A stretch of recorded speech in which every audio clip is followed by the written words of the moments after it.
Okay. The other day I started showing you this because I think it is kind of interesting. And that's what this is all about, is show and tell. Today's the 18th of May, 2026. And it turned out to be a nice day. It was kind of cloudy. We even got an inch of rain today. But I finished up with mostly everything, and I wound up being able to get back to this. And as you remember, I told you I was going to plumb in a supply line to this tank and then cover the tank with hot compost. And I'm about done, but before I go any further, I want to show you this, because it is going to be covered up and you'll just have to take my word for it. So I'm going to show you. This is the bottom of the tank, and I built this coupler here. Took me a couple tries to do it. And you may remember I told you I was just going to use the bladder without the basket. Well, that was not going to work, and I could tell that pretty quick. This gets pretty hard against the side of this basket, and this is not designed to take that much weight. So I backed up, and then I had this partial basket, and I put that on.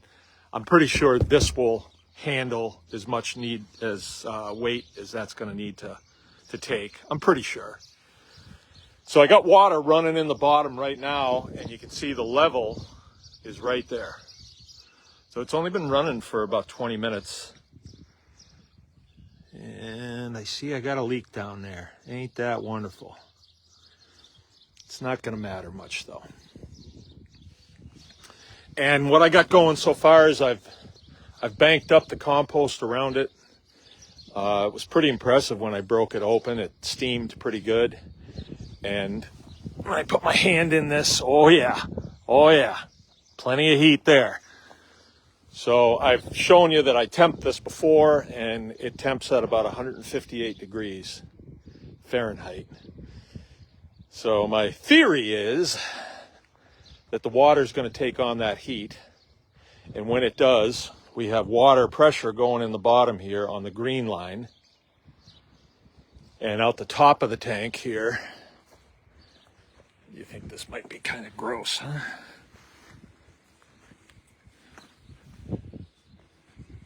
Manure is kind of the outlet line right there. That goes right in the top of the tank. And it's pretty neat that these tanks come with this fitting. You just have to do a little cutting on the back of it, and then you put a hose coupler in it, and then a hose goes right on it. So as soon as we get some water coming out this side, this should be the hot line. That's why I used the red. It just kind of worked out that way. I had a red hose. As soon as we get that, I'm going to take the temp of that right away. And I have a feeling it's going to be 61, because that's usually what our water is here. Coming out of the ground, 61 degrees. And then it'll just be a process of seeing how this goes. Ooh, I do got a good leak there. I got a good old leak there. I didn't put any tape on that. Figured it'd be fine. All right, well, I'll deal with that in a while. And then I'll finish banking this up all the way around. It'll be completely covered. You won't even see the tank when I'm done. This is all the compost that I have right here, so I'm going to have to go get a little bit more, which is not a big deal. I got lots of manure. Got lots of compost, so that's not going to be a problem. Another thing that I thought of why it's a good idea to use the cage on these IBC totes. IBC is International Bulk Container. IBC, International Bulk Container. Another reason why I think it's a good idea to use that cage on there is because you got to aerate the pile. And so all that means is I will pull up with the loader, pull up to it, go in until I can feel that cage with the bucket. You know, I'll feel a little bit of resistance, and then as I'm coming up, I should scrape the outside of it. If I did that with just a tank, I think there's a pretty good chance I could cut it or damage it in some way, and that would kind of put an end to that thing. So that's where it's going to be. It's going to be right here near the butcher shop, and it'll get loaded. As you can see right there, Oscar's pretty intrigued with the feathers. Those are the feathers from last Friday.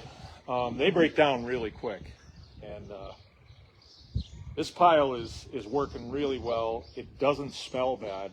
It actually smells kind of good. It smells like the forest floor, so you know it's working.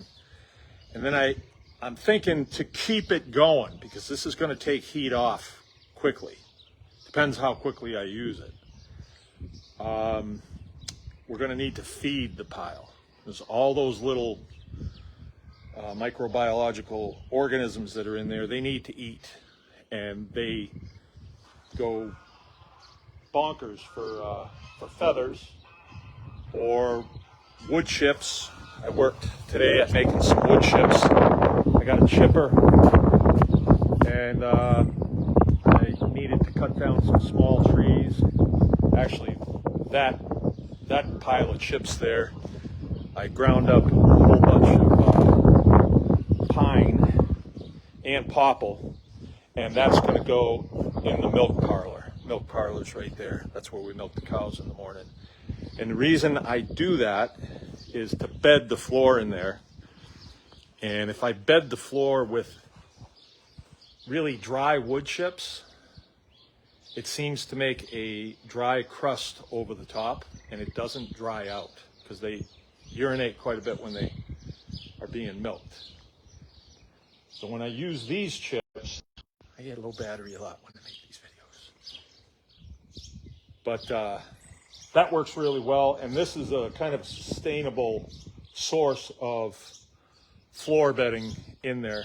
You know, I got lots of these saplings that just need to be clipped off and run through the shredder, and then I get this stuff. It's also, you know, it's good for a lot of things, a whole lot of things. Like I always say, if the guys are trimming the power lines around you and they need a place to dump, let them dump on you, because that stuff is really good. That can go in any of the pens.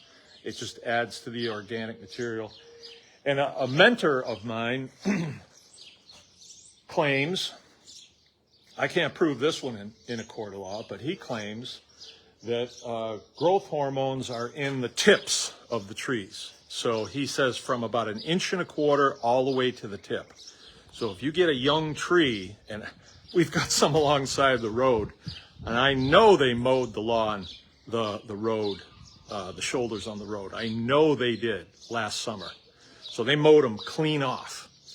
And these things are as big as my finger around, and they're 6 feet high now, right now.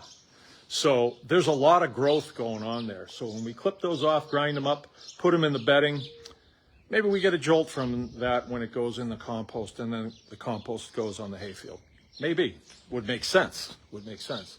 Also, that right there, if I dump a load of that in with the pigs, it's not there, all right? Now, why they would eat that, I don't know, but they do.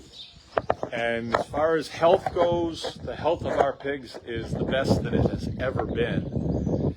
And yeah, like kind of a pain when you got to go around clearing saplings around fence lines and stuff so you can get in there and mow. But if you think of it as a harvest, so I had a whole bunch of them on the forks on my tractor today. I had a whole load, and I thought I must have 2,000 pounds of saplings on there. I must have a ton of saplings. When I got done chipping it all up, I had, you know, a pile about 4 times the size of that one. And yeah, shoveling it, there's quite a bit of weight there. There's so much of it. There's just so much of it. You can make so much. And then nothing else. It can always go into the pile. These dogs are unbelievable. As soon as I break that pile open, they get real interested in what's in it. And they'll go through. They got a bowl of food right over there. But they'll go through it and they'll find stuff. And they just chow down on it. There's chicken feed in it, and heads, and all the things that get mixed up in the feathers when we're cleaning up on butchering day.